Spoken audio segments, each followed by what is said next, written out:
এবং সারা দেশের মাধ্যমে এই আমাদের করিমগঞ্জের ভিডিও সারা বিশ্বের মাঝে ছড়িয়ে পড়বে। দেখতে পাচ্ছেন আমার পাশে রয়েছে আমার নাতি আবু সামাদ। তো ভাই আবু সামাদ, কেমন আছো তুমি? আলহামদুলিল্লাহ, আপনি? আলহামদুলিল্লাহ ভালো আছি। তো তুমি আমার নাতি ফাইনাল, এবং আরো দেখছি তোমার সঙ্গে অনেকে আছে। তো ভাই তোমার বাড়ি কোথায়? ময়মনসিংহ। ঘুমায় মায় ঘু ময়মনসিংহ তো পড়তো। আচ্ছা ময়মনসিংহ। ভাই আপনার বাড়ি কোথায়? বিদ্যানগর। বিদ্যানগর। ভাই তোমার বাড়ি? হোসেনপুর। হোসেনপুর তো আচ্ছা। ভাই তোমার বাড়ি? হোসেনপুর থানায়।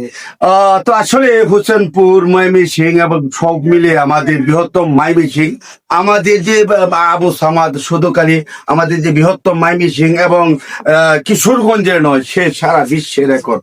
তো বন্ধুরা, আমি চলে যাচ্ছি আবু সামাদের কাছে। তো আবু সামাদ, কেমন আছো তুমি? আলহামদুলিল্লাহ।